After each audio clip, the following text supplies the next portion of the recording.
got a high over here in the southeast, high ground, and high ground again in the northwest.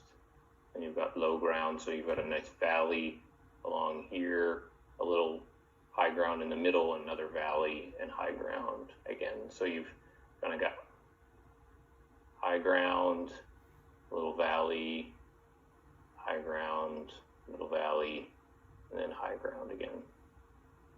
All right, and we've got our 3 points. So B is over here at 500 meters. C and A are both at 100 meters.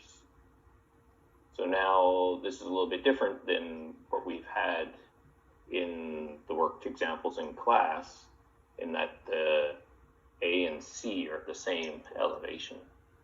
Does anyone have any ideas if that's a good news simplification for us? Does that help us, having those two at the same elevation?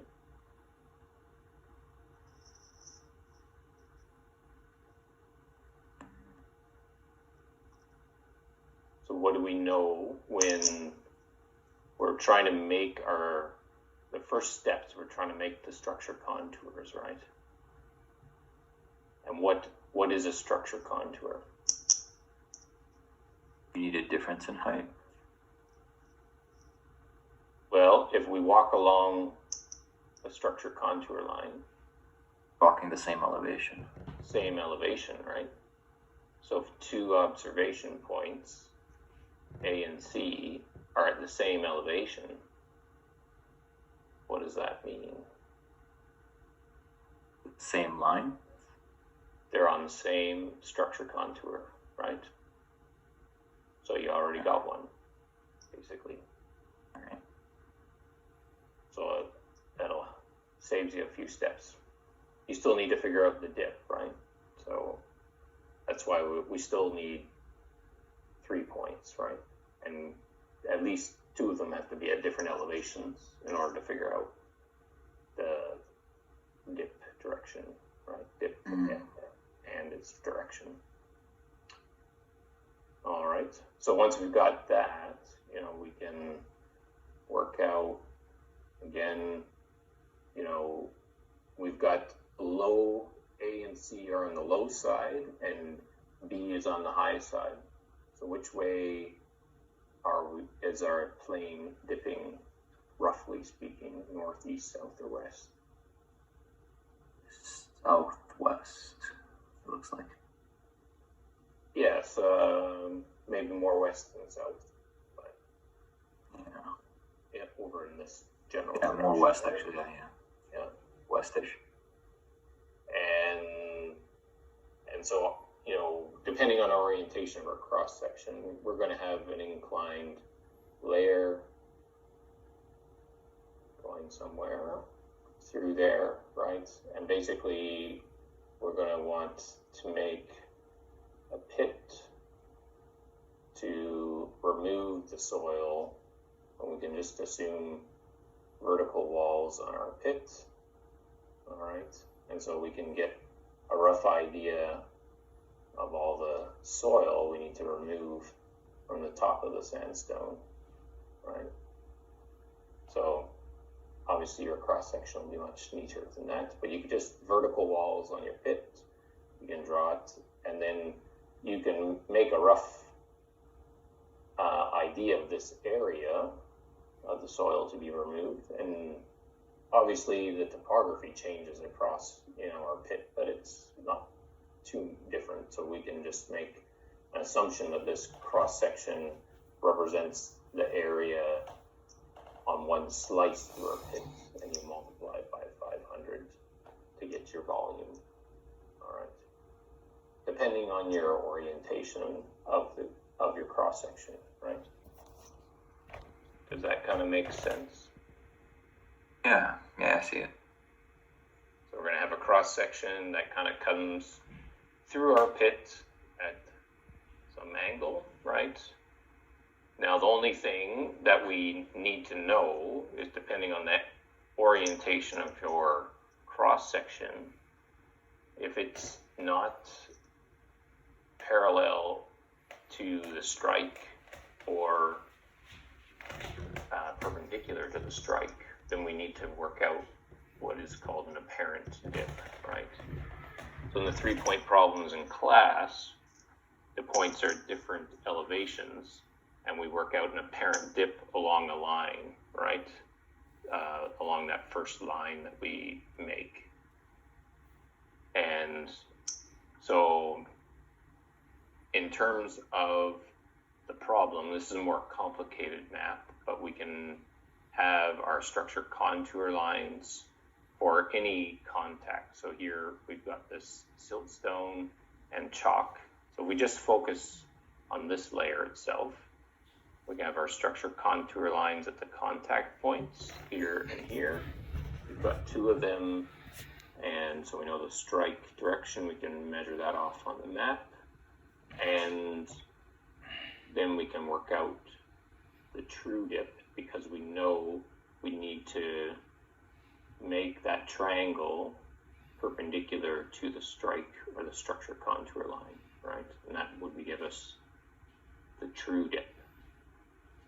But if we want to work out, and then if we make a cross section that's in the dip direction, perpendicular strike, then the angle we use in our cross section is the real true dip, right? So here, I get it. We've got, See what's that?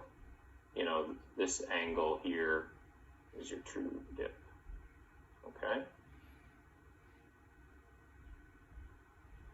As long as you're working with in the dip direction exactly, or perpendicular to the strike. Okay. So to help illustrate that, I'm going to skip to this slide first. Okay. So this is kind of the situation A. All right. This is the strike direction, all right, and our dip direction, or the dip of the plane. So for plane of our cross section, we just look at this plane, okay, this is the cross section. This angle, right, is the true dip, because the cross section is in the direction of the dip, okay? However, if we turn this plane a little bit so it's no longer following the dip direction or truly 90 degrees to the strike, the angle here is smaller, okay? The apparent dip is always smaller than the true dip, okay? So you can try to imagine that in your mind. You could even do it in visible geology if you're having a hard time to visualize it. You could just put a dike or a plane in visible geology, and then as you change the angle and the dip, you can play with it on the side, seeing your cross section and changing it from a perpendicular to the strike and rotating it around. So what happens as we rotate this cross section plane towards the strike?